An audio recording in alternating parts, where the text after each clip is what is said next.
Every school superintendent in America, they must know how to roll out an initiative that is responsible, a responsible rollout, and that it needs to be about what's best for kids, not what will keep adults comfortable. Because I promise you, if you do what's best for kids, you're going to get pushback.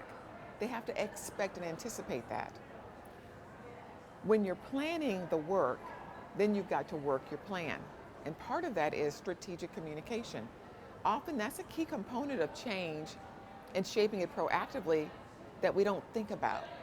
So, what do my key stakeholders need to know about how the nature of their work is going to change and transform?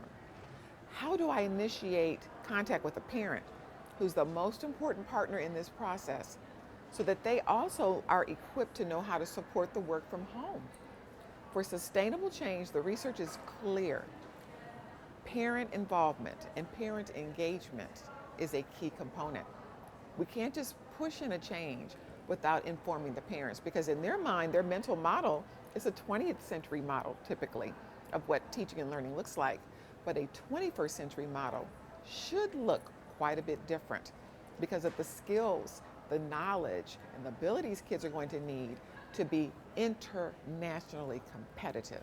Literally, our country is at stake.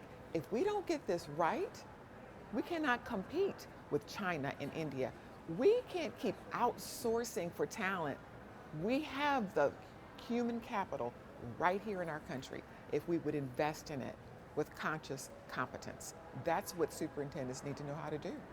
Often I see districts working in the way I will admit I worked at as well. Not intentionally, it's just sort of the nature of the work sometimes, and that's in silos. So we have special education over here. We have curriculum and instruction over here. We have those who serve English language learners over here. And everyone has their priorities. So the poor principals are getting all these messages saying, this is the priority, this is most important. It's hard to know what really is the priority.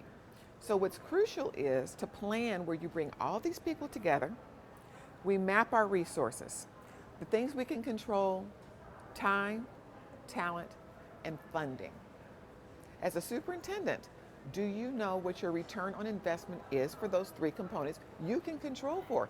If you don't, you're not strategic. And once we map those resources and how we're using them, then there's some things we need to take out of the picture. And when we take those out of the picture, everybody can take a deep breath and say, okay, now I have some space to work on the real work we need to be doing as a district.